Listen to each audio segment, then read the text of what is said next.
right, you guys, let's start. Chapter 1. Maybe that's.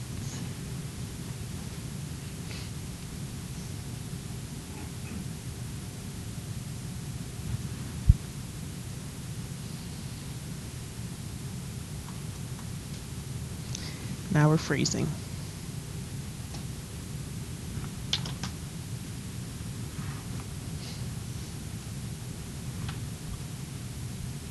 Talk about psychology. When you guys think of psychology, what do you think? If I ask you what psychology is all about, what would you say? You would say what? The way our mind thinks and functions. What else would you say? Interactions. So function, interaction, what else? Emotions. Literally all those things are included, but when we look at it, you first need to know it's a science. What makes something a science?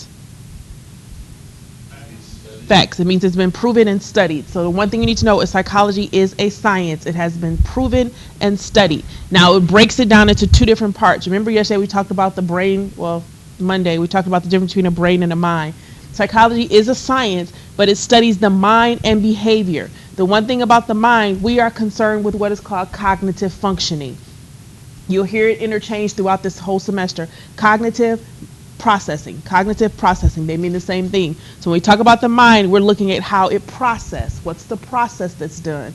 And the biggest thing we look at is behavior. There's three things you can do with behavior, and I want you to remember this through the entire semester. I'll ask you so many times, you'll know this. This is surprisingly the one thing that everybody remembers when they leave this class. Three things you can do with behavior: observe it, control it, and change it. What can you do with behavior? What can you do with behavior? Observe it, control it, and change it. All right. Now, and the other word for mind? Cognitive. All right.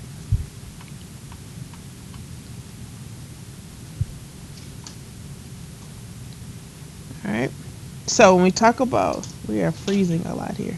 We're now going to get to the different, these are called theories of psychology. This is the foundation. This is the history of it. We're going to learn a couple of different things. If you don't quite understand the different theories, stop me, because it's very important for you to understand. Remember, we talked about the application test. You're going to have to identify the different theories based on concepts. So first one is structuralism. Structuralism is the first school of thought in psychology. The father of psychology's name is William Wundt.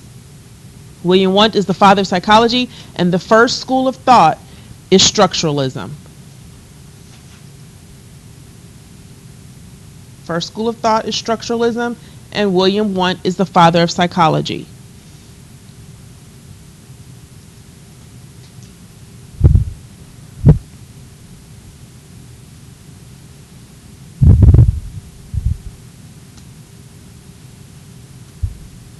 All right, let me explain to you what the structuralism thought was all about.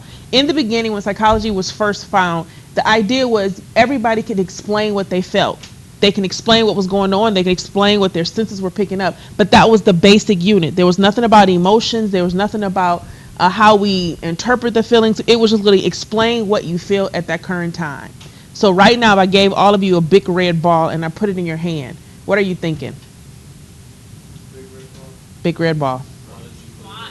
Why'd you put this in my hand? Is it mine now? Is it mine? Can I throw it? What do you want me to do? What do you want me to do with it? Now, let's go back. You're now 5 years old, and I give you a big red ball. Now what are you thinking? Yay. Yay. Play with it. You're not thinking, why did she give me this? You're thinking, I'm so happy she gave me this. Some of you are not thinking anything. You're just about to do what? Throw it. Okay? So what this was all about was structuralism was really, at this point in time, what do you do with the information that you have? And we called it introspection. It was look within to see what you feel. It was very basic, very simple. It was like building blocks, and we often call it's the building blocks. It was the conscious mind. We don't have any clue about the unconscious mind right now, so structuralism only bases their thought off of the conscious mind. It's what you are fully aware of, what you can explain. After structuralism came out, William Wundt had a student named Titchener, and Titchener came and said, we need to take it a little bit further. I know there's some emotion things going on. I can't quite explain it, But Titchener is the first one to introduce emotions into psychology. He didn't do much about it because James came out and James pushed structuralism and said, okay, Wundt and Titchener, you guys have some really good points and it's great at what you're saying, but that's not what humans are all about. We understand we have a basic unit and we understand what we're doing, but how do we function? Which gave you the idea of functionalism. Functionalism was literally talking about how do I function with my current awareness? Okay, how do I function with my current awareness? Structuralism, you are feeling cold. What would functionalism say you would then do? Go and find something. Get something, get warm.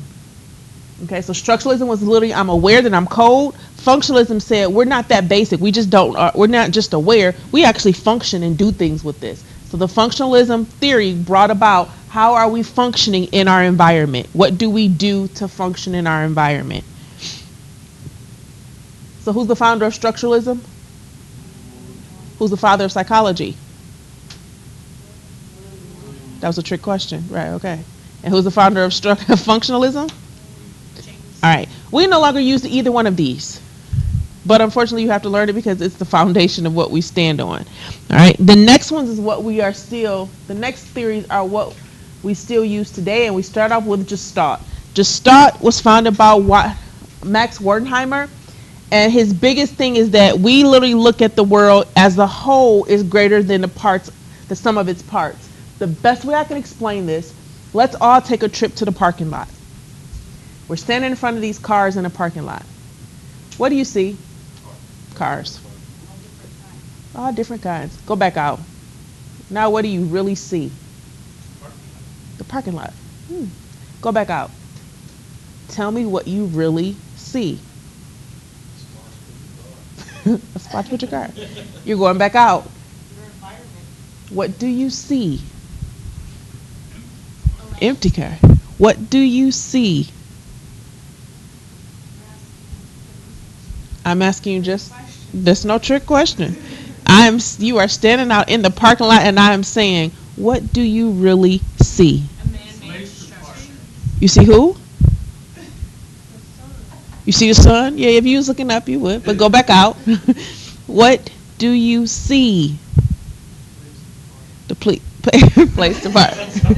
Go back out. What do you what do you really see? Parking lot. You see outside. You see your surroundings. What we've been told it was. Well, I see a nigga there. You see. Parking lot. What do you see? School. What do you see? Depends on where the parking lot. I mean, yeah. You're outside, right there. Right here. Here. What do you see? Trees, A environment, lot. Everything. What? empty cars. What Picture do as a whole, different cars. What do you see? Everything. Wheels. What else do you see? Windows. What else do you see? Vehicles. What you just did, what she did was told me the parts. What you just did was told me the whole. Gestalt says as humans, we're so busy looking at the whole, we miss the parts.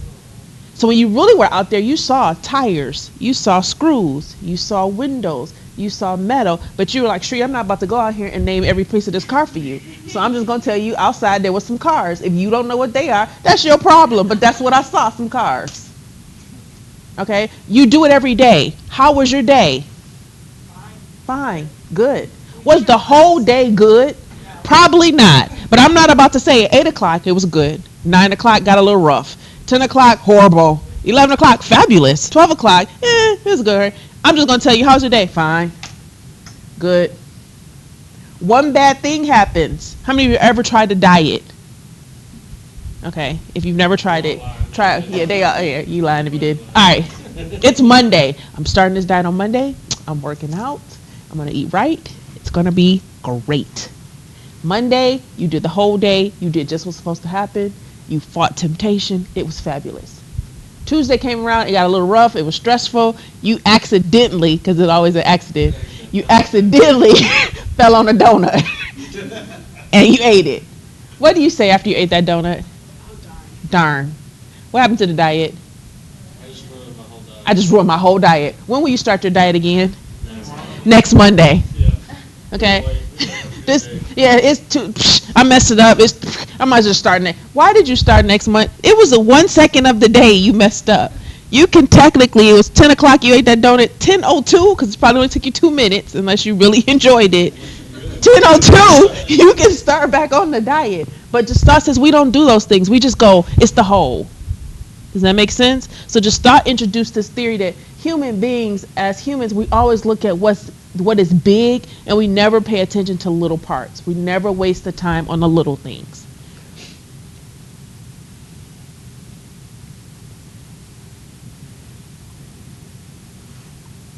Every semester, I take people to the parking lot, and it always takes people a very long time in the parking lot. I'm happy we don't really go out there. We'll never finish class. All right, now here comes the person who literally said, all of you are wrong. Okay, all of you got these theories, but you're forgetting a huge part, and it's called the unconscious mind, and that was Freud, Sigmund Freud. You've probably heard about him. He is usually the one who we associate with psychology, and it's because he introduced us to new parts. And what Freud literally says is he had what's called the psychodynamic theory, and the psychodynamic theory literally states that human beings are ran on two things and two things only: sex and aggression. Freud felt that unconsciously you are so motivated regarding sex and aggression that it dictates everything that you do. Is this why we like Corvettes? Because they're sexy. They're fast. Just look at commercials. Go look at an advertisement. Okay? There's something, a cigarette. What's on this billboard? Someone. Yep. And do you see the cigarette? There's no way they're smoking cigarettes. Yeah. You're kind of looking like, and you might even look at the advertisement like, I wonder what they're advertising. If you don't know what a Newport was, you would probably never know that they have that one cigarette in their hand because you are not paying attention to the cigarette. Have you ever seen a car advertisement? The lady spread across the car. Do you even know what kind of car it is? Probably not. All you see is, that's a different kind of bikini she has on. I hope she doesn't move too much. Hope she's got tape up there. Okay? Because Freud literally says it's about sex. Perfect thing to understand. All of you are in college. Will you finish? That's the plan. That's a plan. Okay? If you're not successful in every class, do you give up and say, forget it? I failed that class. It's over. Oh. I'm not going to, don't worry. Hopefully you won't. Well, there's next year. Yes, you will. Some of you will use the Gestalt principle like, I'm just not made for school. It's horrible. I heard that. But most of you are going to get real aggressive. You're going to get really angry. And anger is a good thing.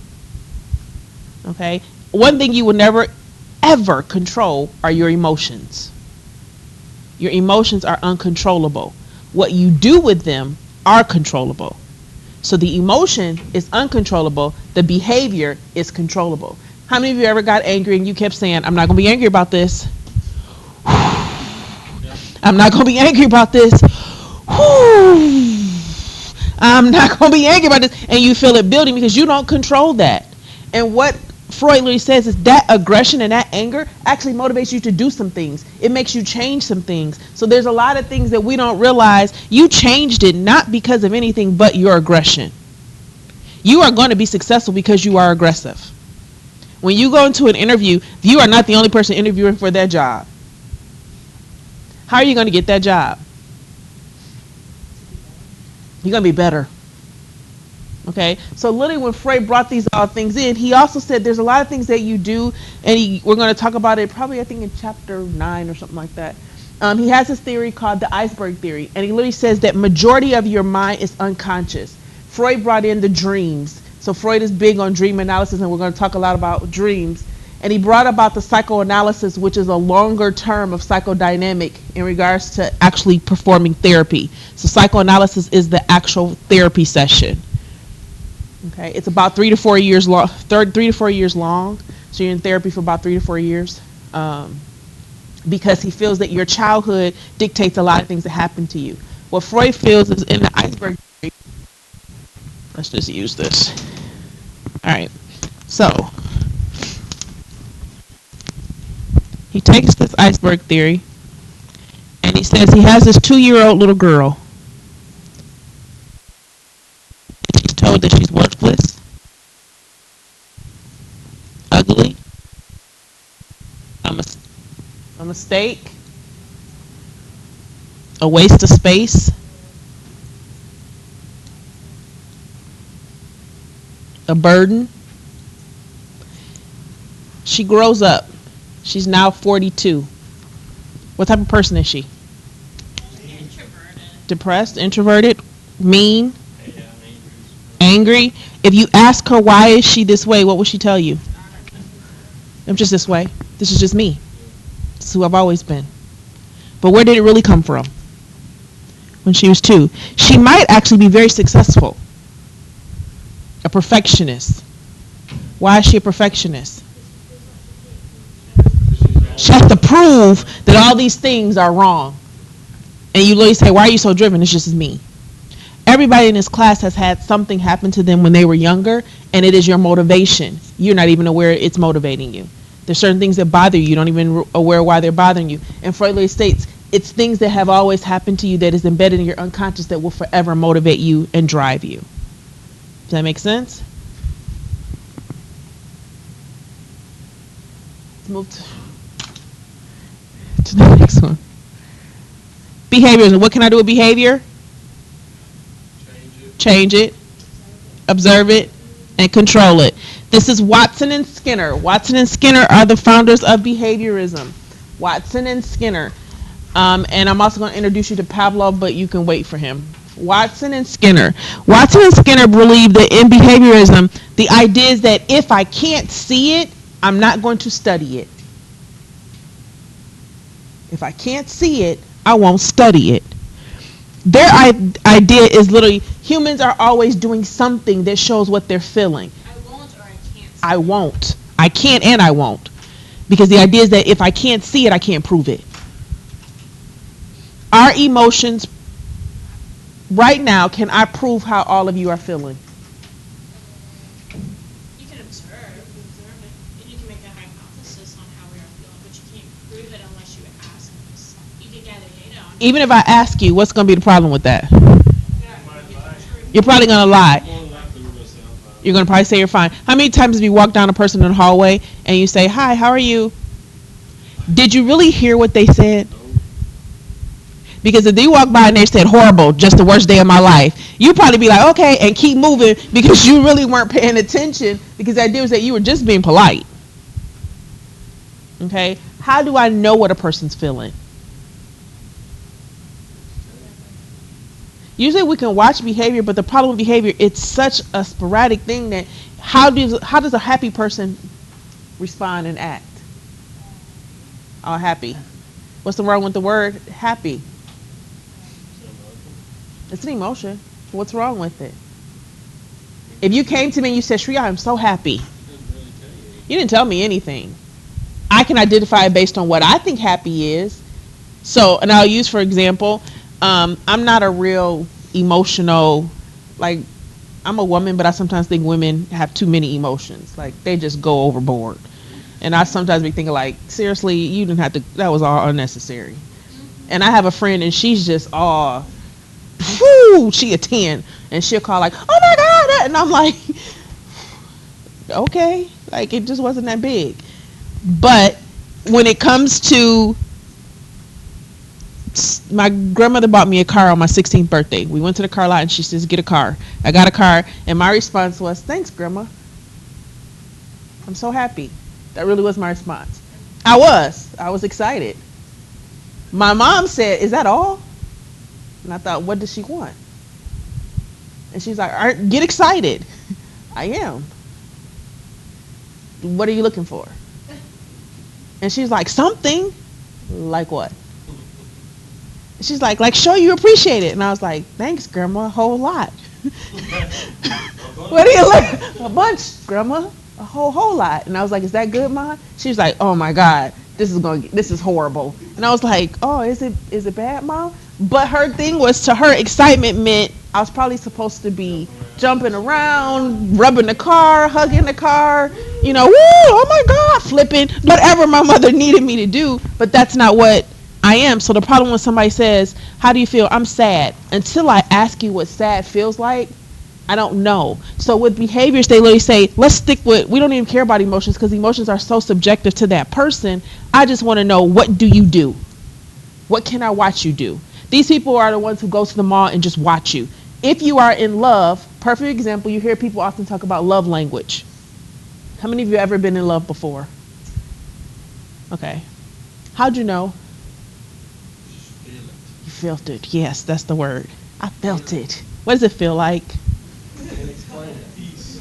Peace. So whenever I'm at peace, I'm in love. Well, it's tough because you can't explain it, like, especially not an emotion, because like you said, my emotions are different than yours, and the way I perceive my emotions is different than you perceive yours. Mhm. So, to tell you that I'm in love doesn't, I mean, I love land, you know, but it doesn't matter. It doesn't matter. Okay. Because if I just tell you I love, I mean, if people walk around saying, I love tacos, man, I love, like, how am I supposed to tell you I love my wife Mhm. when you love A tacos? taco. Yes, you do. And my mother used to always say, you can't love anything that can't love you back. Well, unfortunately, there's some people who can't love you back, but do you still love them? Yes. So it was always like, dang, she's contradicting herself. But I better not have this argument with her because she's probably smarter than me. But the idea was that we literally say, it feels like something. And people always say, I just felt like I was in love. What did it feel like? I love when people say butterflies. Do you ever have butterflies trapped in your stomach so you know how they feel? Don't know what butterflies feel. But you're like, I just got that feeling. What's the feeling? You know. Whew. Before you gotta talk about the action you get. Exactly. So behaviors literally said, what did you do? How did I know you love me? And you hear people always say love is an action word because behaviors literally said, if I can't see it, I might not know it's true. Does that make sense?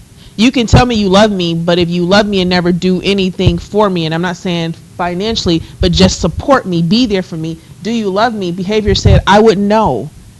Because really you're just saying a bunch of words, but they have no meaning because I can't support it with something I can see. Does that make sense? Actions speak louder than words, and that was the behaviorist that decided that. Okay? We're struggling here with the computer.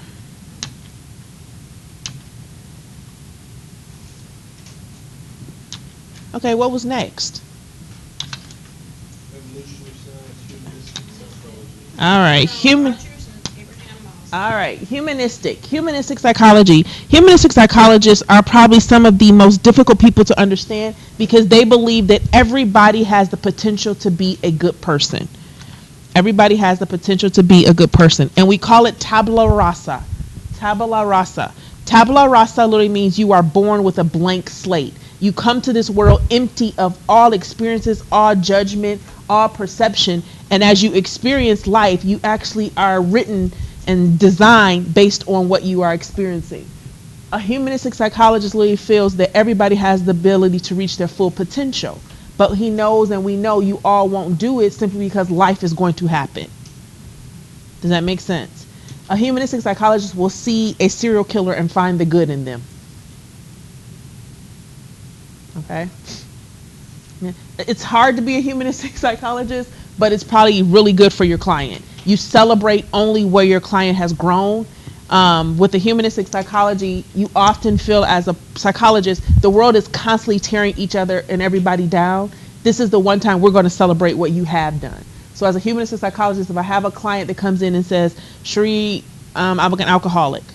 Okay, well, let's go. We're going to work on this. When was the last time you had a drink? I haven't had one since last night. I am going to celebrate that you have not had a drink since last night.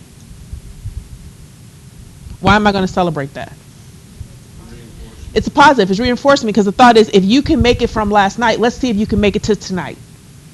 If you can make it to tonight, let's see if we can make it till tomorrow morning. But if I degrade you and tell you how horrible it was that you even had one last night, what's your focal point now? Oh gosh, she was awful. Yeah, all she did was talk about what I did wrong. I needed to drink, not to deal with her. Okay, so with the humanistic, you're always celebrating the good. I had a client that was racist, extremely, and when I first walked in, he told me where I could go back to, what should be done with me. He said everything he felt he needed to say to me, and he did it for about 45 minutes, which is the whole session. He paid me to. Well, he didn't want me, but the courts appointed him to me. So when I opened up the door, and he's about 6'3", really big guy, about 280, and I thought, this is not going to be a good. So I open the door, I call his name, and he says, "Oh, they sent the help out to bring me back for the therapist." And I said, "We don't know. No, there's no help." And I said, "The secretary that took your billing information was as much help as you're going to have here. It's time for you to go back to your session." And he says, "I know you're not my therapist." And I said, "I have been appointed your therapist." And it started from the time we walked all the way to the back. And I said to her, and I thought, whew, Sheree, pull out the humanistic side of you. And I said to him, "I am so honored that you feel so comfortable expressing your views and opinions of me through our session. It's really good that you're that comfortable." And he kept going. And he had to see me for 3 months. Now, the thing was, at the end of the sessions, I get to decide, does he go to jail or is he free? So that was the good part in this whole thing. So probably around a month in, he cut back to like 15 minutes of degrading me. So we had really made some progress. So literally when we got to that point, I said, "I am so proud of you. You only degraded me for 15 minutes. And he was like, "Yeah, I'm working on it." Okay, you're working on it. But as a humanistic therapist, I always have to see the good. I can never see the bad, regardless of the situation, which is why there are certain clients, as a humanistic therapist, you will not see because you know you can't pull that out in you. Does that make sense? I cannot see a person that is a child molester because I know I cannot reach deep inside of me enough to find that positive thing to say. I'm building up the goodness. I'm appreciating your good. I'm going to celebrate what you've done. Yeah. Things that would be normal on a daily basis that everybody else on the outside world would consider normal that we're supposed It might just be you just got up this morning. And it will be for a person that's severely depressed, and we'll talk about major depressive disorder. They barely even get out the bed. They don't want to leave the house. So if they at least came to a session, I'm celebrating that you at least came to this session. You might not have taken a shower. You haven't combed your hair in 2 weeks, but I'm about to celebrate you at least came to this session. And you can see sometimes that's all a person needs. Tell me one thing I've done good. Because everybody's always telling me how wrong I am. Tell me this one thing I've done good. And surprisingly, after working with that man for the 3 months, probably about 6 to 8 months later, he called and said, "Can I come back and see you?" And I just sat there like, because I thought he says, "For a nigga, you're not that bad." Yeah. Yeah. He added that on at the end? Yeah, he did. Did you let him come back? Yeah. What did you respond? I mean, like, I know what you wanted to respond. What I really want inside of me, you want to say a lot of things, but you can't say those things. And he says, "Are you still the nigger in charge?" And I said to him, "Yes, I am still the HNIC." And he was like, "Okay, well, sign me up." I thought, golly, this is. You can't say anything. You just smile and you laugh. And he says, "You're the only person I know I can say all these words to, and you keep smiling." And I said, "You want to know why?" I said, "Because I told you I was the HNIC." And he says, "What's that stand for?" I said, "I am the head nigga in charge." Really good. He's like, "I knew it was a trick." Whatever you got to feel. But eventually you need to cut back on all these names you keep calling. But that was him. It was who he was. I can't take it from him because that was his experience. That's where he grew up. That's what he knew. So at that point in time, I'm going to celebrate the little changes that he made. For him to call me as a black woman to come back, that was progress. That was huge progress. So we're going to celebrate that. Is it hard to do? Yes. Can you do it smiling all the time? No. Did I have a steel bat sitting on the side of my chair? Yes. Just in case, I might have to hit him at his knees and take him down. We got to do what we got to do at times. I had to really show him who. You really want to see how? Okay, you've seen enough movies. All right, what does it mean? Mind. So when I say cognitive, I want you to know it's the mind and mental processing.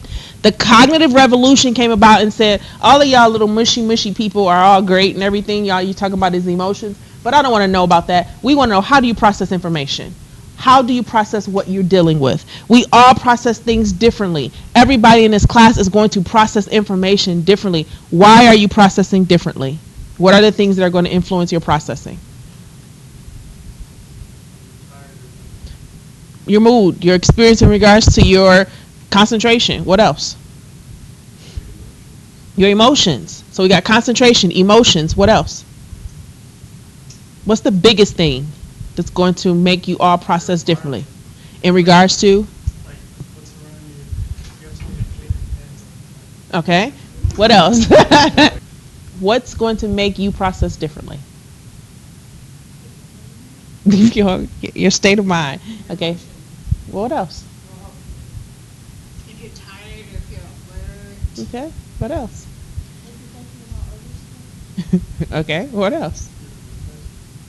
Yeah. What else? Everything. What's everything? Why are all of you going to experience this class differently? What's you're learning from comes from your experiences. So literally, we all have a different processing based on our experiences. How many of you have ever been in a car accident? Okay, every time you get in a car, you experience that car ride totally different than a person who's never been in a car accident. Does that make sense? How many of you ever rode a roller coaster ride before? Okay, some of you haven't. Now, people who have rode this roller coaster ride before, when you get on, what do you got? You probably got excitement if you've been on it before. Yeah, the butterflies is there. Butterfly. You probably didn't read that sign that said you might die on this device. Okay? I'm on those roller coasters not doing the same thing as you guys, 'cause I don't like them. But There I you like go. them. Perfect example. So that person who's like, this is the best, I am a thrill seeker. If I die, it's going to be worth the death because it's going to be a really wonderful experience as they throw me all around on this roller coaster ride. And I understand I get on them too. But if you ever read that literally says you might have a heart attack, brain damage, all these other things, and we're all sitting there like, this is going to be the best. Okay? But the thing is, if I've never experienced it, the minute I get on, I'm terrified. I've had a person next to me who actually peed on themselves because they've never rode a roller coaster ride, and I'm like, it's not. If you got to do all of this, get off. Okay, it's not worth you peeing on yourself and having to walk around the whole day with pee-pee stains. That's just not the place you want to go. But to them, it was like, I'll try it, but every experience is different. How many of you like math? See, perfect. This is perfect. This is my kind of class. All right, I don't care for it either. But Mr. Schrader's like, we always call each other he's my best work buddy. Okay, so when he comes to class, he sometimes sit in his office and he's writing things. And I'm like, oh, taking notes, Jeff? He's like, no, working on a problem. Seriously, who does that? For fun? No. That's not fun. He's like, I'm so excited, I almost figured it out. Get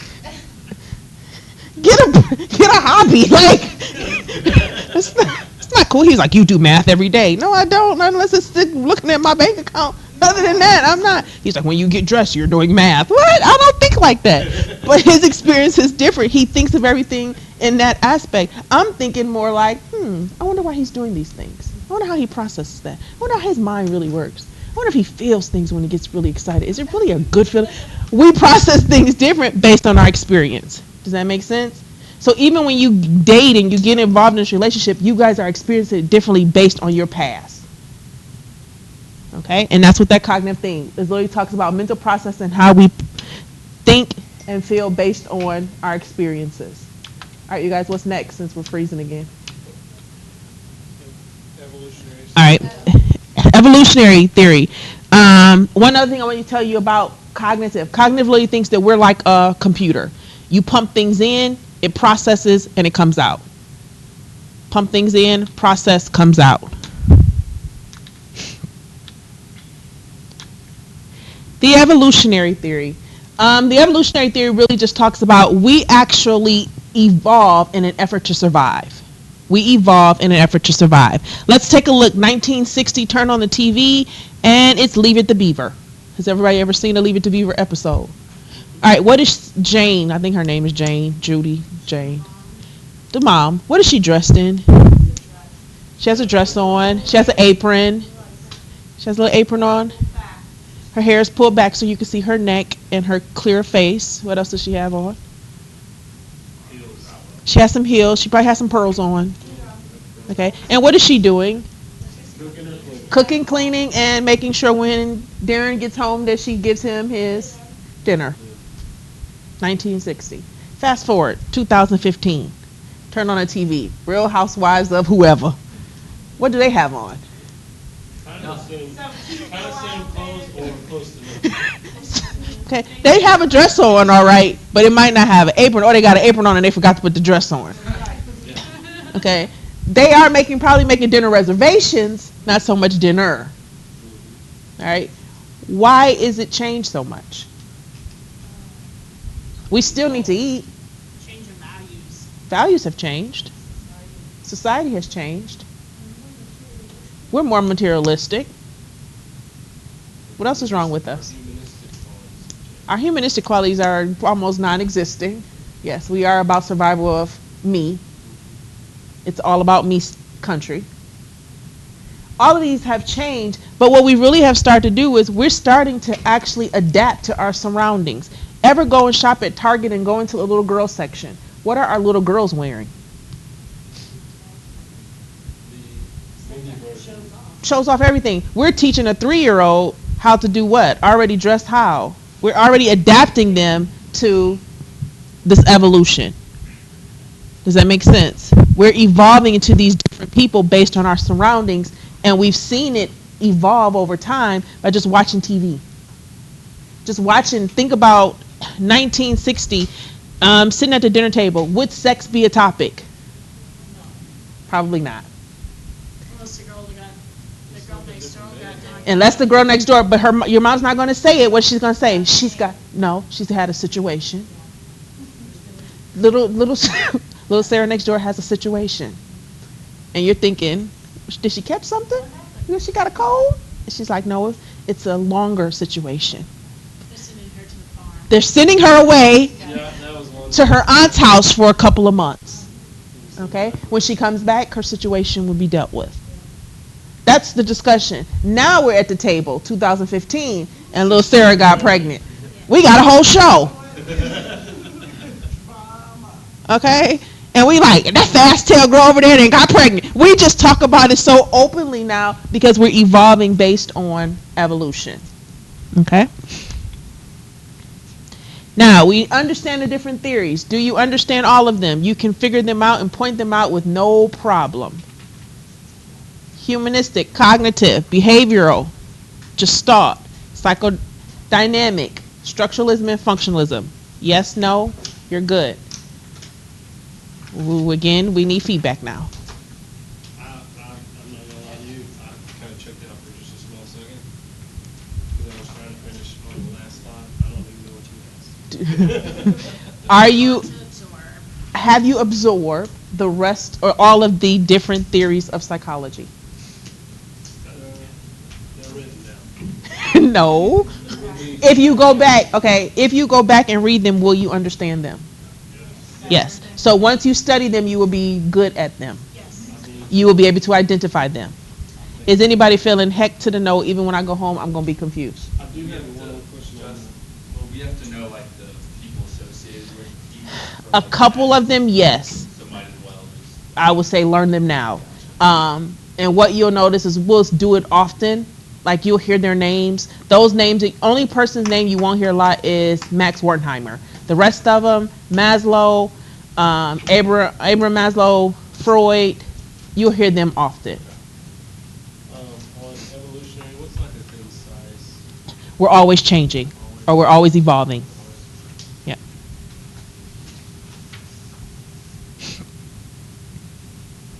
Okay, so we got theories. We've gone to school and we've specialized in a theory. As a psychologist, after you get your bachelor's degree, when you get into your master's, you're literally going to say, I'm going to study behaviorism. I'm going to study psychoanalysis. I'm going to study humanistic. Once you've got your theory under your belt, you now have to get a field. These are the different fields of psychology. So this is what psychologists actually do. Clinical psychologists versus counseling psychologists. People often hear, if I go to a psychologist, they're all the same, but technically they're a little bit different. When you talk about your clinical psychologist, these are your diagnosing psychologists. They will use what is called the DSM, the Diagnostic and Statistical Manual. You don't have to know that now because you're going to learn it again. You just need to know they do use a manual to diagnose. They also perform psychological testing.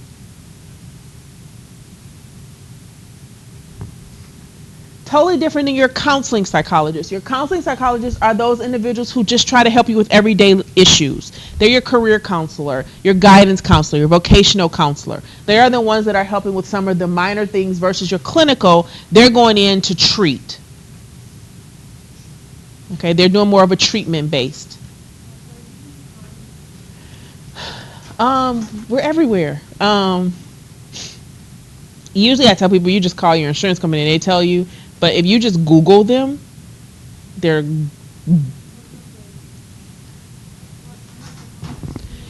it depends on what you're looking for. If you're going just to talk to people, it's your psychotherapist. So your psychotherapist can be, they have a master's degree, they may have a marriage and family degree, they might have a doctorate degree, they have all these different degrees, but they're actually going to treat you. So they're trying to get you to adjust back into life. Versus this career counselor, they're usually at your school, they're at the VA in regards to vocational places, they're doing, they might be in the HR department at your job. They're doing some of those things that's literally really brief. This person is doing more in depth. Does that make sense? So if you're trying to get through some things, you're going to see a clinical psychologist. If you're just trying to deal with something that happened at work, you're probably going to go see a counseling psychologist. If you need direction on where am I picking the right career for myself, counseling. My career is destroying my life, clinical. Clinical psychologist, your treatment.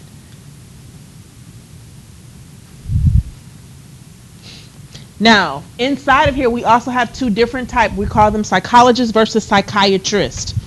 Psychologists have done an internship. Psychiatrists have done a residency. So your psychologist is a PhD. Your psychiatrist is an MD. They are a medical doctor.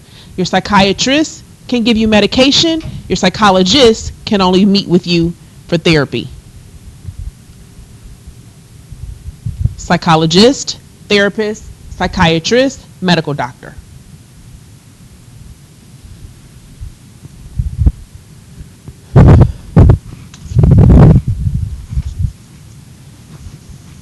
Your psychologist will charge you about $65 to $185 an hour, technically 45 minutes. Your psychiatrist will charge you $65 for every 15 minutes. Okay, they're not there to help you work through your problems. They're only there to talk to you about your medication. All right. Some people think we're expensive, but it is what it is.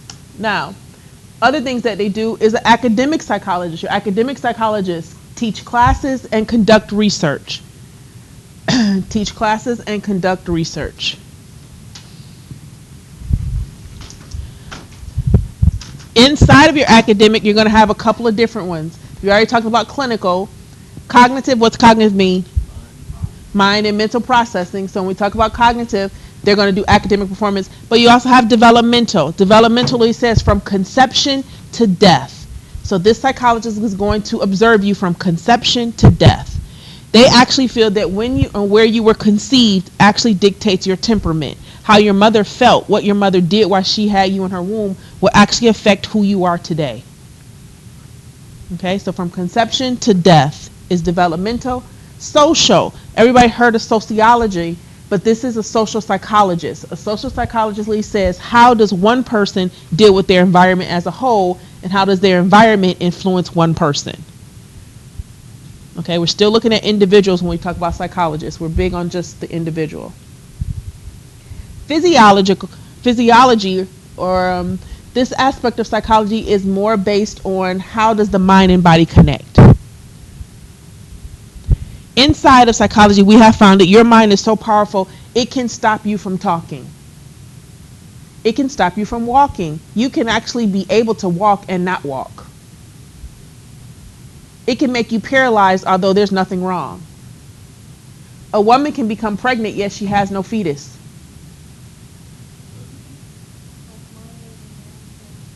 It's all about her mind. If she thinks she's pregnant, she can actually stop her menstrual cycle, start to look as if she's pregnant, begin to lactate, grow something in her womb, but yet when she has an ultrasound, there's nothing there. It's called hysteria pregnancies. You can actually wake up with a tick, but there's nothing wrong with you.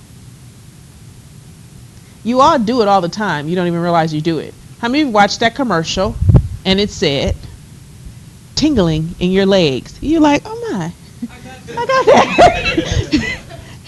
And you like, fingers go numb. You're like, they've been going numb, they numb now. There's nothing wrong with you, but what just happened? You psychologically heard all these things and you started to manifest them. How many of you have ever had a person next to you and they start itching? And you're like, stop. Stop scratching. You making me? No, they're not making you do nothing. But here, the minute you heard it, the minute you saw it, they said, person next to you said, I think I got lice. You like, oh, psh. Oh, I got it now. Okay? You think that. You've even done it as a child. You fake like you had a cold and you felt like you was like, I don't feel good. Next 3 hours, you really start not feeling good. You're like, what just happened? This was all part of my scheme not to go to school. And now I feel like crap. Because the mind is that powerful. The mind will actually make the body react. You can, but the thing about the mind is technically controlling it all. I always tell people, you can fake the mind out. You do it every day. Like if you said to yourself, it's a horrible day. The mind says it is, okay. They'll pay attention to everything that's horrible that whole day. You told the mind already what to do. You woke up and said, this is horrible. This is going to be the worst day of my life. The mind said, okay. Everything I focus on will only be the worst things. Now let's wake up and tell the mind, this is the best day of my life. I don't care if you got in a car accident, lost all your shoes, your money all in your bank account got lost. You would try to find something good because you told the mind when you first started, this is the best day of my life. It's a trick of the mind. The mind is just that powerful. So be careful what you think, because your thinking does become your actions. Okay, you really, and you got to realize, how many of you ever, commercials do it to you all the time? Can you? Some. Well, your mind controls your thinking. Yeah, your mind is the most powerful. Even when you say, I'm not going to think about that. You're thinking about it, not I'm not going to think about. That's why we talk about meditation being such a great thing, because during meditation, it's the one time you clear your mind of everything. It's the hardest thing to do because you have to clear your mind of everything. And usually people are thinking, oh, dang, I'm thinking of something. I'm supposed to not be thinking of nothing. I should be not thinking of nothing. I wonder why I keep thinking of something. You messed the whole meditation up right there because you're thinking about why you're thinking. It's just what happens. But if you can control your mind, yes, it is a wonderful thing.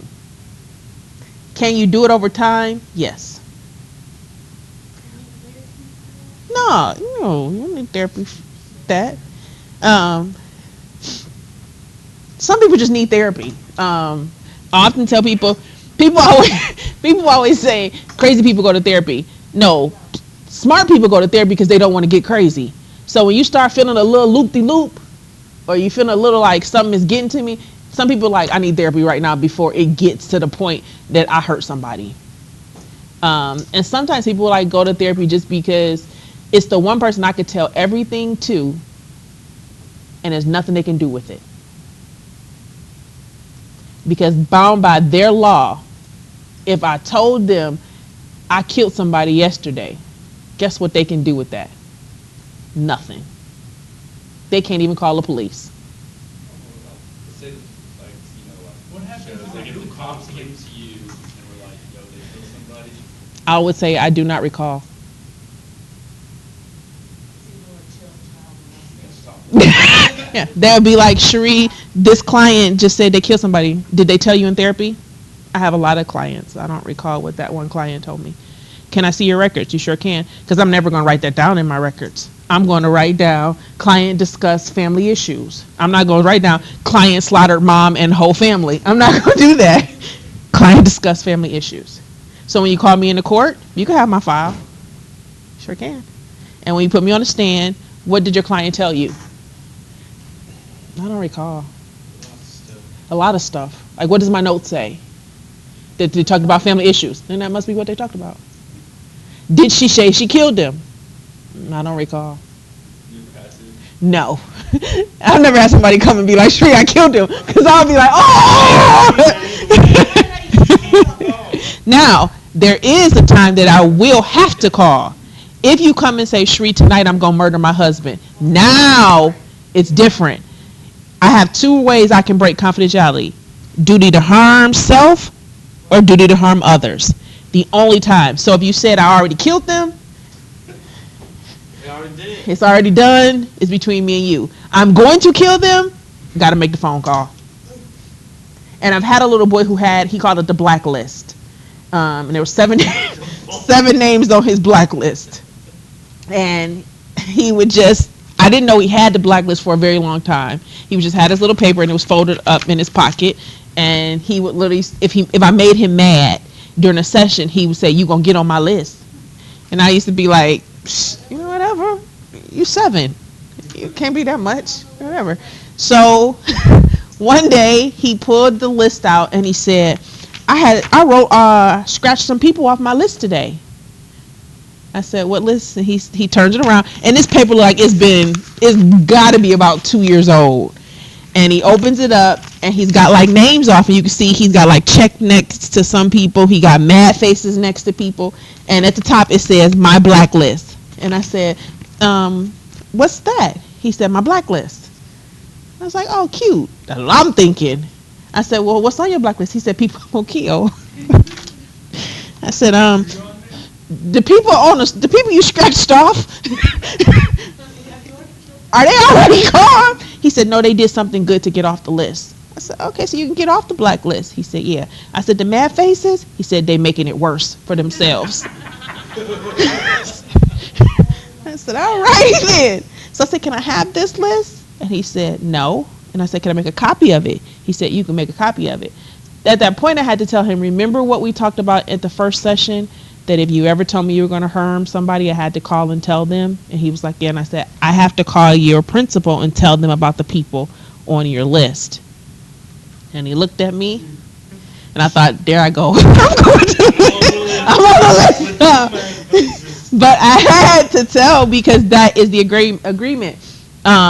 If your child comes to me, if your child's my client, and your child says, Shree, I'm smoking marijuana every night, and the parent comes and says, are they smoking? You have to ask your child that. Did they tell you they're smoking? You have to ask your child that. Because my client is the child. My confidentiality is with that child, not with the parent. So the minute that you say this is your client, that's who my alliance is with. If your child, I have a child who, she was 12 years old, she says, I'm pregnant. And I thought, great. So her mom came and said, is she having sex? I said, that's something you need to discuss with your child. And she said, I'm paying for you to find out. No, you're not. You're paying for me to help your child, and that's what I'll do. Now, if you would like to meet with your child with me there, we can do that. And she was like, the mother was so angry. And I said, if I violate your child, what type of relationship will I have with her at that point? We'll get nowhere. So if you need to discuss this with your child, you can. You might have to do some things like that. Because lawyers, psychologists are the two people you might want to tell everything to. Because those are the two people, and a priest. Yeah, them are the 3 people who they'll go down with you. You're talking about a best friend, them the best friends you can have. We'll be in jail together. Luckily, I won't have to go to jail with you. But, because I do not recall. I would just always say, I do not recall. I'll be so hurt.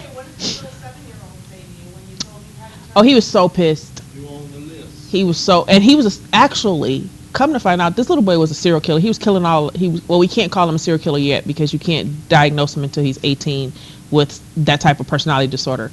But it was so bad that his mom, cute little boy, you would have never thought he was, I hate to call somebody the devil, but he was the devil for real. Like, he was killing animals all around the neighborhood. His parents had to lock the door to sleep at night. Lock their door? Yes. Oh, man. They had to lock their door at night. It got so bad, they kept trying to drop him off to the juvenile detention center, and they were like, we're not taking him. You know, this is your child. This is your responsibility. So it got to the point to where he was trying to kill everybody in the house, but he never was successful.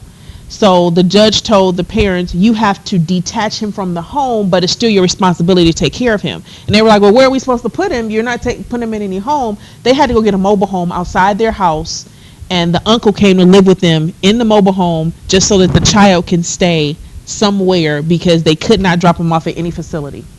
And we had him for 2 weeks in the shelter. Put him in the room. We thought, okay, we're going to put him in the room with the big black dude, 17 years old, 6'2", football player. This is going to be good. This little boy was a little white kid, blonde hair, cutest as ever, 10 years old, just beautiful. Like he was good because he would laugh with you and you'd be like, oh my God, you're so, no, be careful. We put him in this room. We thought this is the perfect match. He'll be scared. 2 o'clock in the morning, we hear some screaming happen in the room. And we thought, this black kid then took this little boy and hung him up on the side of the room. We walk into the room. What we saw was like, the black guy was in the corner, literally with a pillow, holding it himself, talking about, get him, get him, get him. And the little guy is sitting on the bed laughing. Like, he is just laughing like this is the most hysterical. It was like a Chucky movie for real. Like, and I said, what just happened? He said, this little boy keeps coming in the middle of the night. He'll come up onto the bunk bed and he says, I'm going to kill you in 5 minutes. And then he would go back down. And every few minutes he would come up and be like, I'm going to kill you. And he was counting down. And he said, I got 3 minutes left. And I said, what do you mean you got 3 minutes? He says, he's counted down since 30 minutes ago. And I said, what are you going to do to him? He says, I've been trying to figure out how I was going to kill him without him being hurt. I said, this little boy really is. Whew. So that little blacklist was real because I knew he would probably hurt somebody. And that was probably 7 years ago. And so it's just their mind. And when you talk about personality disorders, there's nothing we can do with them. So you guys will learn here, we've got axis 1 and 2 disorders. When it's an axis 2 disorder, we can't even treat it. We're just going to help you with it. Anytime you have a personality disorder, it's axis 2. There's really nothing we can do. We're just going to assist you. So sociopaths and psychopaths are axis 2. They're personality disorders. There's nothing we can do with them. Once you're a serial killer, you're kind of always a serial killer. I mean, You been keeping up with it? heck no. I told his mother, and I said, I'm trying to tell you this the best way I possibly can. And she says, what? And I said, unfortunately, by the time your child turns 18, he probably will no longer be with you. And she says, you think he's going to die? No. It won't be death. But he will probably be incarcerated. So I am probably sure he's 17, 18 now. He's probably on his way. Or he's probably gotten really good. And they're highly intelligent. Your serial killers you're sociopaths, and they're not always killers. Sometimes they're just really good conniving people. You might have even dated one and never even knew it. They're really kind, they're really sweet, they're really attentive, they're affectionate, but they have no feeling.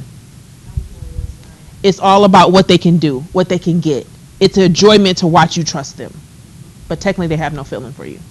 They can hurt you and can care less. How do you know, They're usually good liars. They have no respect for authority. even with faking it? Yeah. It's still- They'll act like it. They might even cry.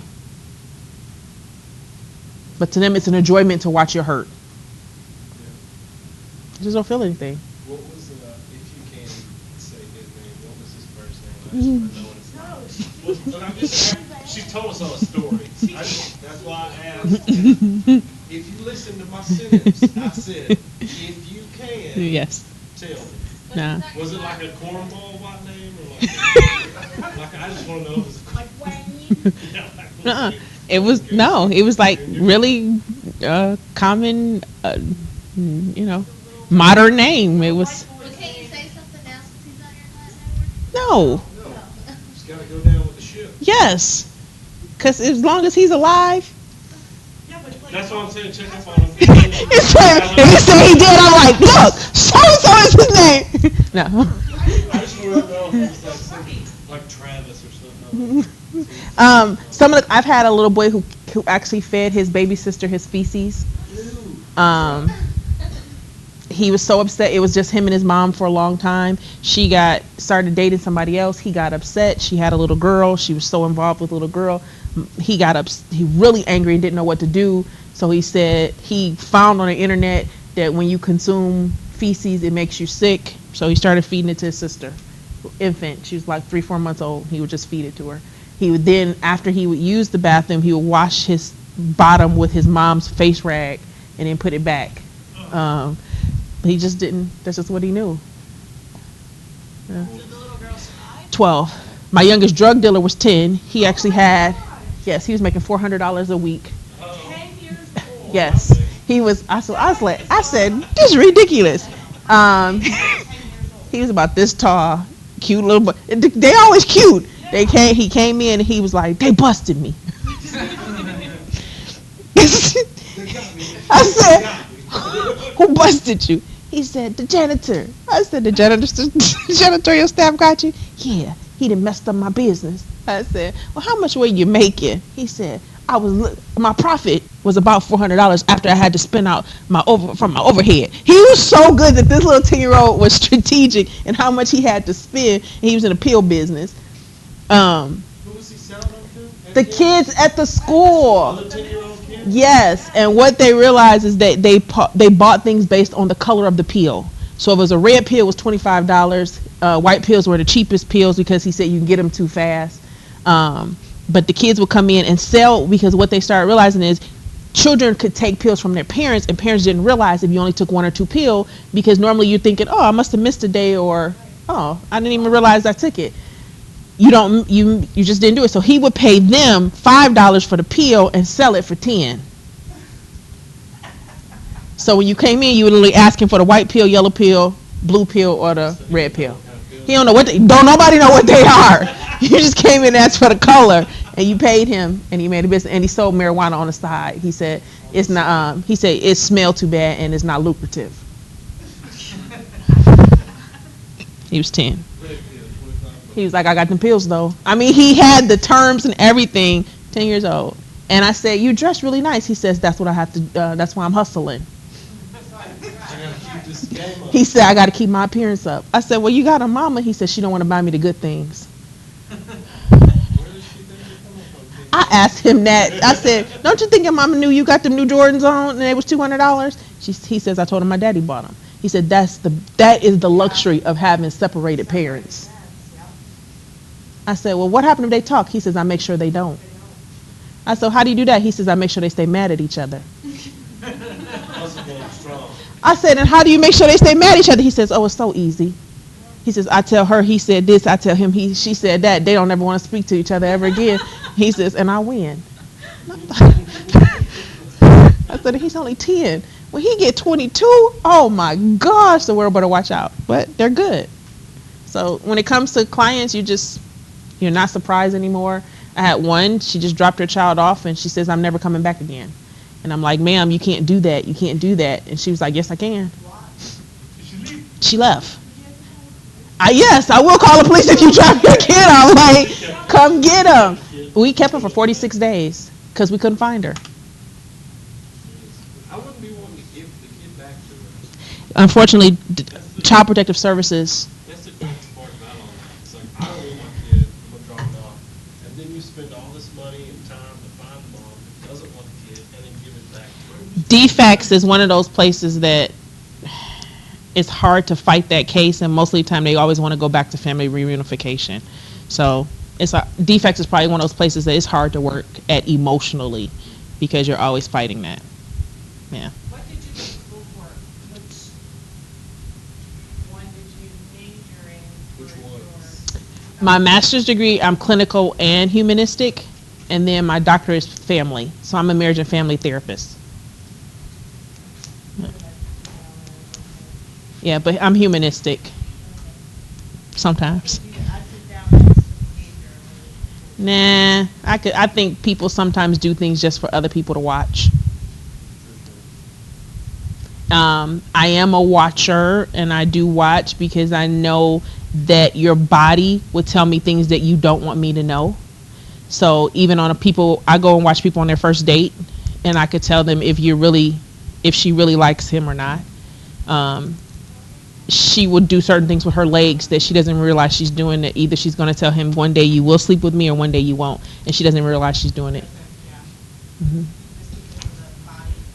Her body will tell. His body will tell if he's really interested in her. Does he really feel he's her protector, or does he just date her for the purpose of money? And he'll do it by just the way his shoulders will stand when another male comes. And I just sit and watch those things. Yeah. But I'll teach you those things. So I think it's like a couple more chapters. That makes me want to be makes me want to get out. People always think that you're playing with their, like, people be like, quit reading my thoughts. I'm not reading your thoughts, I'm reading your body. And your body has told me. It's already told me. So with my boyfriend is a good example. He'll be saying something. And I'll just look, and I'll go, you want to tell me the truth now? And he's like, I've been telling you the truth. No, you haven't. But when you decide you want to tell me, we can talk. He'd be like, there you go again. As long as you continue to get defensive, we're going to have a problem. So whenever you want to talk to me, come back. I don't argue, so it probably makes it worse. Because while he's arguing, I'm like, do you feel better? Have you released all that tension yet? That's the thing. Your eyebrows appear that you're still mad. So when you're no longer mad at me, we can talk. He'd be like, Sheree. It's still in your voice. And right here, I can still see. Let's just say our relationship has his issues. Because he's a psychologist. He works in psychology too. So he always, let's talk. I don't want to talk today. I'm processing internally. And he'd be like, no, we're going to externally process this. No, we're not. Because if I internally process, I might not kill you in your sleep. So I watch enough serial killer movies to get rid of you without nobody finding you. Just saying. I always tell them that, like, you were diagnosed. I wasn't. Which one do you think is the worst? All right. In descriptive research, this is how we actually do. Did I guys tell you guys? Here. I want you guys, we did development, industrial organization. We call them the IOs. The IOs, industrial organization. Industrial organization psychologists. These are your people who do marketing. They are the people who have created your grocery store. They are the ones who know every time you see red, they can stimulate your hunger. Every fast food restaurant has what two colors in their sign? Red and yellow, because those are the two colors that stimulate you to eat. Every cereal box, red and yellow. Thinking brown don't do nothing for you. Red and yellow. Every chip bag, what's the colors? Red and yellow, because they know the minute you see those red and yellow, it stimulates. If your kitchen is red or yellow, you are probably eating more than you need to, because every time you go into it, it stimulates hunger. And the IOs know this, so they know they have to design things accordingly. The IOs are so good that they designed the grocery store to a T. Let's take a trip down the cereal aisle. We're in the cereal aisle. We are 5 years old. What is all right here for us to reach? The sugar ones. Fruit Loops, Apple Jacks, Cocoa Puffs, Cookie Crisp, Lucky Charms. Where are the grape nuts? I might even have to look for them. I'm probably doing like this, grape nuts, because it's that little white box with the little red and purple writing that is so small that they can care less, because they know if you're looking for that, you're looking for that cereal, because that cereal is just going to fall at the bottom of the bowl. It don't even float. Okay, so they know if you eating grape nuts, you looking for it. But they know if I can get this kid to look at this bright red box with this silly character on it, they'll buy it. And I don't need them to reach. I need them to be able to grab. Okay, and that's what they do that for. They're even so good that they've designed the grocery store to know we're going to put all the single items while you wait in line. Why would we do this? We sold it to you back in the back, 6 in a pack, and you thought, I can't eat those 6. That's horrible. But if I just ate this one, it's not that bad. So I'm going to singleize everything in here, because 1, you're getting impatient because you're going to wait in the line. 2, I'm going to put a deal on it and make you think you're really getting a special because you're going to get 2 for $1. I'm going to sell it. Then I'm going to tell you buy one, get one free. You only needed 1, but if I make you get 2, I get a better deal because I'm going to make more money. When you only bought one, you got it for half price. But as humans, I know you like a deal. So I'm going to use things like buy one, get one free. Buy one, get the second one half off. Because I know I'm going to stimulate you to purchase. I also know that the grocery store only needs the things you need to survive in life are on the outside of the grocery store. If you went into the grocery store and only walked on the outsides, what would you hit? Vegetables, meats, dairies. You would hit everything. Why do you go to the middle? The goods is in the middle. You're like, oh, that's all good. The frozen foods, the processed foods, those things that can stay on my shelf are in the middle of the store. They know this. That's what the IOs do. They figure out, how can I make you purchase? You got to work. There you go. And then what I'm going to do, I'm going to put all the good stuff in the middle of the aisle and put some signs on it. So as you walk by, they'll get that 1 gallon of milk that you only went into the store to get. It made you interested. They set it up on purpose. Okay? Personality. We look at how your personality develops and how different personality types actually affect each other. Sports psychologists, probably one of the best fields in the world. This is your sports psychologist. They work with athletes. They try to understand and have athletes understand the process of winning and losing. They're making about $200,000 to $700,000 a year. They're working on the NBA and NFL teams, and after somebody loses, they're going to talk to them about the loss. Yeah, I've been trying to figure out that too. Wonderful job, hard to get into. But that's what they do. You'll hear them say they want to talk to the therapist. They're ready to come back into the game. All right. So, great. School psychologist. This is where you got to understand the difference. My educational psychologist is totally different than my school psychologist. My school psychologist only does psychological testing. So when you see a school psychologist at a facility, they're usually going to be at your middle school, grade school, and high school level. They are only there to do psychological testing. They come in, they do a test, they tell if a child is special education or if they're gifted. That is the only time you're going to see the school psychologist, is to be tested.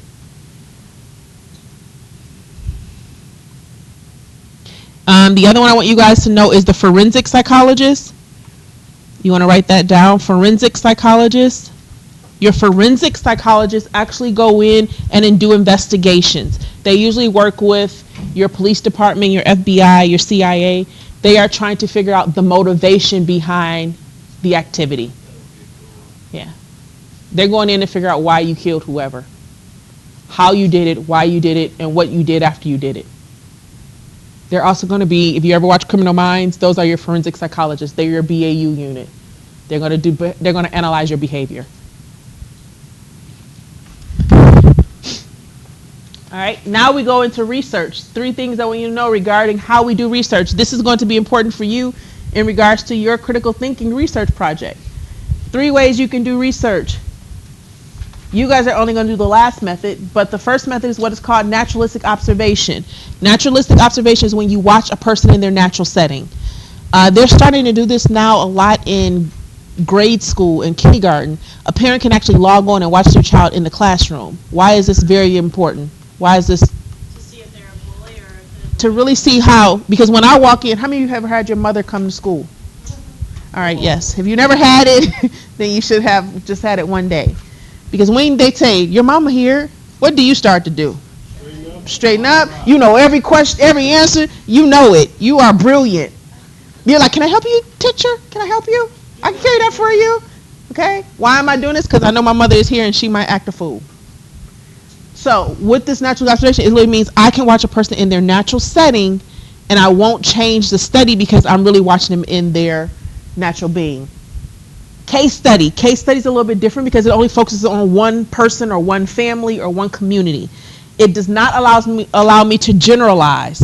The abnormal psychology class here, we actually do a case study where they have to do an investigation on one person. But what it means is you do an in-depth look at this person's life. Okay? Or a family or something like that. And then surveys. Surveys can be generalized. This is when you ask a group of people in regards to certain demographics about certain issues. This is what you guys are going to perform, surveys. Now, you are always able to do what is called a correlation study. A correlation study is when you're trying to see the relationship of two variables. Okay, correlation study is when you're trying to see the relationship between two variables. You are not looking at cause and effect, you're just looking at relationship. Totally different.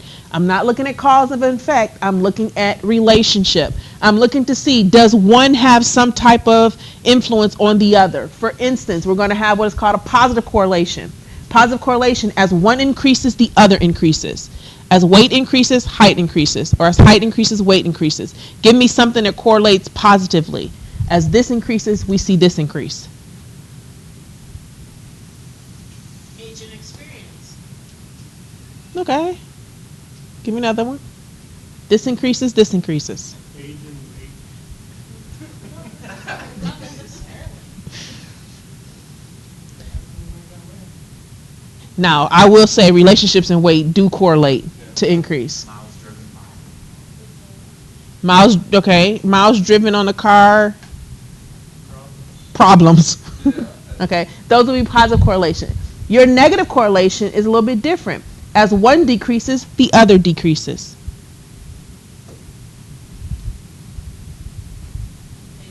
So yeah, it is right there. Age and health. Give me another one. As this decreases, or I'm sorry, as this increases, this decreases. As this increases, weight and health. Weight and health. As my weight increases, my health decreases. That's possible. What if you're Underweight, yeah, that would mess your whole project. As this increases, this decreases. Year of the car and the resale value. There you go. Car year, resale value. Until it hits a certain point and then it goes back up. Does it? So, Oh. not every car that they've been making for the last 40 years. Oh darn, I was going to save my car for a little longer. Like, oh, have I hit the mark yet? Increases, decreases. Increases, decreases. Is your waist size decreases, your selection of pants decreases. Okay, as your weight increases, your clothes selection decreases. That is a true statement. Yeah. Okay. Now, we also have what's called zero correlation. We don't see any relationship. Give me an example.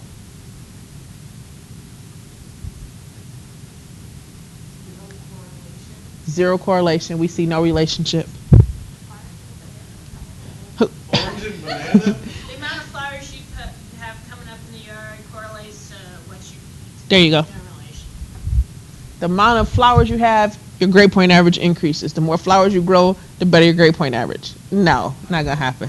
There's some people be out there tomorrow growing the whole backyard be just flowers. There's no correlation. Okay. Yeah, they start bringing them in like, Shreya, I bought you flowers. Okay. Now, this is very, very, very, very, very, very, very star important because this is in your research project, and you must have 3 of these. And you have to identify them in your research project, and they're called independent variables. Independent variables can be changed or manipulated. Independent variables can be changed or manipulated. Independent variables can be changed or manipulated. Age, sex, gender, religion status, marital status, school or not in school. These are the things I'm manipulating. I am changing them. Okay, in your research project, you have to have 3 of these. The independent variable then affects your dependent variable. It's what you are actually measuring. So my independent variable, I want to see these things that I'm changing, how are they going to affect the thing I am actually measuring? So if I'm looking at age, I want to see how age affects performance. If I'm looking at marital status, I want to see how marital status affects happiness. My marital status is my independent variable. Happiness is my dependent variable. Yes, no, got it, don't got it. Independent things I'm changing affect the experiment. Dependent. Is what I'm actually studying. That is the experiment. So the independent variable is the manipulation. The dependent variable is the actual study. It's the subject matter. So when you look at dependent, it's the actual meat of the project. The independent is those things that I'm trying to switch around to see if I move and change this, does it affect my study?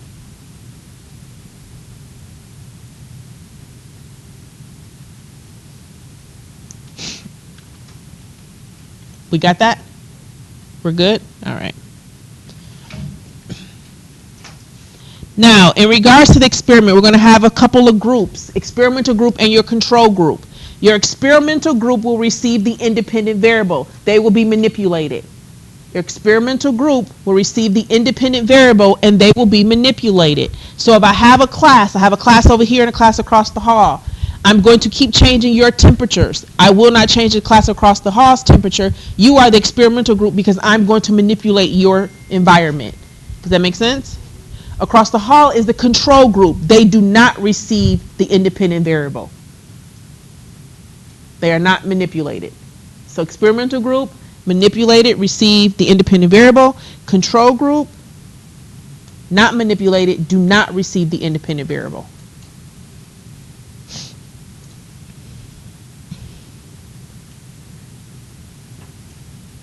Are we good? All right. We're going to have what is also called random assignment. Random assignment literally means that you are assigned to a group randomly. It's pretty much what it says. You're assigned to a group randomly. You're assigned to a group randomly.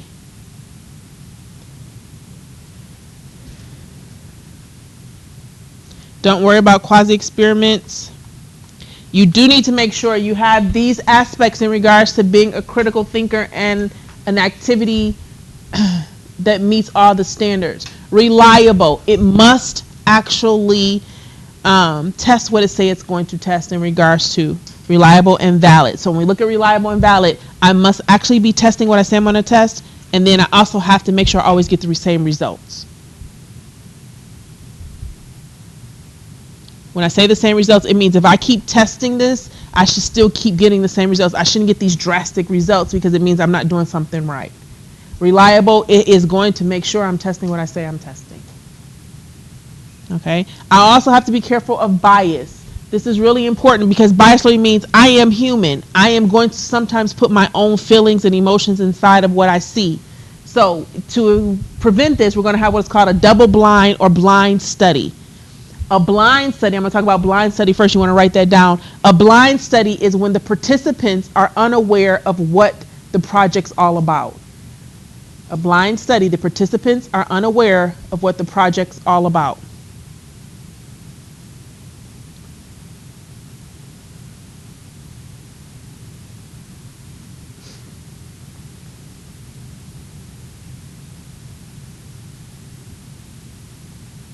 Double blind, the participants and the observer are unaware of what the project's all about. Double blind, the participant and the observer are unaware of what the project is all about.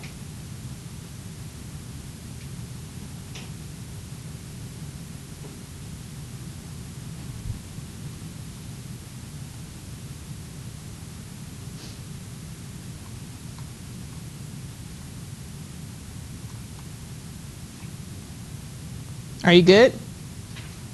All right. What does pseudo mean? False. Pseudo-psychology is what we consider fake psychology. You've heard of all this before. It's the ESP and astrology. Some of you believe in this. It's the tarot cards. It's the horoscopes. It's all these things. This is not psychology because we feel like it cannot be proven. So when we talk about pseudo-psychology, it's unprovable because remember we're looking at things in regards to fact and science. In pseudopsychology, we have the ESP, we have telepathy, clairvoyance, and precognition. They all fall under the ESP and extrasensor perception.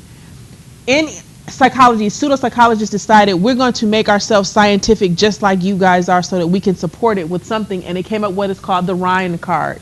The Rhine card is a deck of 25 cards, and what has to happen is you have to be tested to see if you actually have these extrasensor perception abilities. So what they do is they literally say they have these 25 cards and they say you need to tell me what the next card is. What's the next card? What's the next card? So we'll sit in front of you and ask you what's the next card. If you can guess 5 in a row, then you will be diagnosed with pseudopsychology in regards to being clairvoyant.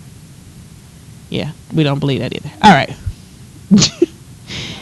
The ethics and review board. The last things you guys need to know. In regards to ethics, we are all geared and we are, APA is who we are, it's our governing board, it's who we answer to. Everybody here's heard of HIPAA before, correct? Okay, HIPAA, FERPA, all of these are governing boards. Well, the psychology field is governed by what is called the American Psychological Association. and they tell us how we can do research, and they tell us how we can practice in a clinical environment. We all have what's called the IRB. The IRB is the Institutional Review Board. This Institutional Review Board actually tells you if your research is valid and if it is effective to to the field as a whole. Biggest thing, you always have to have informed consent. This is something that I'm your IRB board in regards to your project. Informed consent. Some of you will be using quick surveys, some of you will be using SurveyMonkey, some of you will be using hand surveys. If you hand out a survey, you have to have a consent form attached. Versus if you do quick survey, when they log on, they're actually consenting to the project. It's very important because as APA is governing us, they literally say if a person does not consent, they cannot be a participant. Before they have to avoid deception. We have to tell you why we are doing this. And if any of the people who participate in a research project want to understand or find out what happened afterwards, they have a right to find out. In addition, they can pull out at any time. We do a dissertation project as part of our doctoral degree, and we have to write a paper. It's about 100 to 250 pages long. So as you're writing, you've got all these participants that are in it. So as I'm writing, I'm doing all these participants. If any of my participants call and say, you know what, Shree, I decided I don't want to participate, they have a right that even if it was at the last minute that I was presenting it to the committee and saying I'm done, I would have to pull all their information out. Okay, that's the part in regards to debriefing. Research with animals, we literally tell you, try to make sure you never do mistreatment and properly house them. And then in regards to clinical practice, we must all have a supervisor for so many years before we can practice. After we graduate, we have to actually have 2,000 hours after graduation of supervised hours of a person telling us if we are ready or not ready. We have to make sure we follow a lot of the conducts and code. We can't accept gifts over $25. We can't have sexual relationships with our clients. We can't see a client if they were in one relationship with us. Say that I have a student, I can't see the student for at least 2 times removed, which means I can't see a student until there's 2 semesters after we've broken one relationship before we can start a new relationship with them. We've got to be very careful. I'm a marriage and family therapist, so if I'm meeting with the wife and she tells me something, I can't tell the husband when we're together. I have to remember that the wife told me separate and not repeat it when they get back together, because it's like having 3 clients. Your wife is the client, the husband's the client, and then the couple's the client. But you have to remember who said what in which arena, or you can actually lose a license for all these different things. Integrity, you have to have the best for your client. You have to make sure justice is done, and you have to respect their rights. You cannot force them to do anything they don't want to do, and you have to make sure your beliefs are not forced upon them. And then you have your neuroscience. These are the people who do a lot of your brain activity, and this is more just in regards to brain scans and brain readings, where you'll find in chapter 2. And you have just completed